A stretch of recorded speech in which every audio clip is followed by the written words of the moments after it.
আবারও রক্তাক্ত আসাম আগরতলা জাতীয় সড়ক। শুক্রবার গভীর রাতে তেলিয়ামুড়া থানাধীন নেতাজিনগর এলাকায় টমটম ও দূরপাল্লার লরির মুখোমুখি সংঘর্ষে গুরুতর জখম হলেন এক টমটম চালক। দুর্ঘটনার পর প্রায় 40 মিনিটের বেশি সময় গাড়ির ভিতরে আটকে থাকতে হয় আহত যুবককে। পরে স্থানীয় বাসিন্দা, সাংবাদিক ও দমকল কর্মীদের দীর্ঘ প্রচেষ্টায় তাকে উদ্ধার করে হাসপাতালে পাঠানো হয়। জানা যায় TR06A1976 নম্বরের একটি মহিন্দ্রা টমটম তেলিয়ামুড়া থেকে চাকমাঘাটের দিকে যাচ্ছিল। রাত আনুমানিক 11টা নাগাদ নেতাজিনগর এলাকায় বিপরীত দিক থেকে আসা একটি দূরপাল্লার লরির সঙ্গে টমটমটির সংঘর্ষ হয়।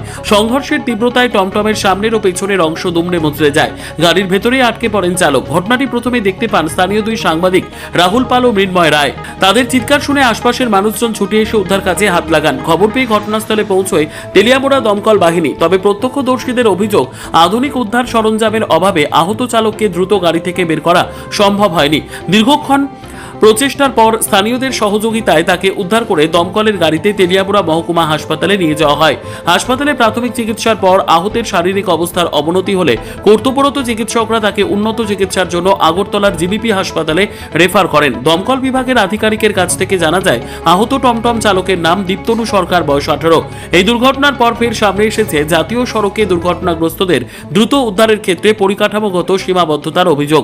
স্থানীয়দের দাবি, দুর্ঘটনার পর আহত ব্যক্তিকে দ্রুত উদ্ধারের জন্য অত্যাধুনিক কাটিং ও রেস্কিউ সরঞ্জাম অত্যন্ত জরুরি।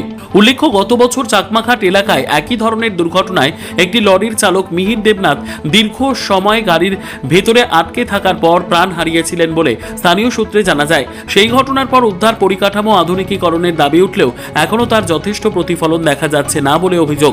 এদিকে দুর্ঘটনার প্রকৃত কারণ খতিয়ে দেখতে তদন্ত শুরু করেছে তেলিয়ামুড়া থানার পুলিশ। বারবার জাতীয় সড়কে দুর্ঘটনা এবং দুর্ঘটনার পর উদ্ধার কাজে বিলম্বের অভিযোগে ফের প্রশ্নের মুখে পড়েছে সড়ক নিরাপত্তা ও জরুরি উদ্ধার পরিকাঠামো। ঘটনা হয়েছে, আমরা ওই এখানে ভাঙ্গার সামনে একটা টিফিনের দোকান আছে আমার বন্ধুরই, ওইখানে দাঁড়াই আসলাম। হঠাৎ করে জায়গাটা অন্ধকার আসছিল, তো আমরা ওইখান থেকে দেখছি যে একটা টমটম কিছুর সঙ্গে বাড়ি গেছে। অন্ধকার আসছিল তো আমরা স্পষ্টভাবে দেখতে পাচ্ছি না যে কি এর লোকে বাড়ি গেছে। যতটা বুঝছি একটা 12 চাকা গাড়ি আসছিল পিছনে, এটা লোকে খুব সম্ভবত সংঘর্ষ হয়েছে। আমরা সঙ্গে সঙ্গে দৌড়ে আইছি। সর্বপ্রথম একটা লোক, মানুষের মানবিকতা কোন জায়গা, আজকে একটা লোক দাঁড়াইছে না 5-10 মিনিট। রাস্তার কত গাড়ি ডাকলাম, বাইক ডাকলাম, একটা লোক নাই।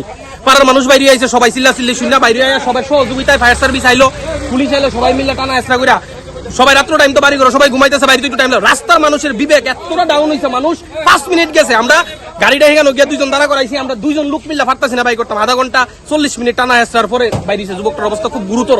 একটা টমটমের সঙ্গে খুব সম্ভবত কিছু একটা গাড়ির সংঘর্ষ হয়েছে। কি গাড়ি আসছিল আমরা দেখছি না। আটক করা হয়েছে। গাড়িটা শুনছি এখানে 2 জন ছেলে লোকাল দাঁড়া করাইছে ওইখানে গাড়িটা, ওখানে বাকিটা পুলিশ দেখতেছে। আমরা ঠিক করতে পারতাম না কি তো হয়েছে।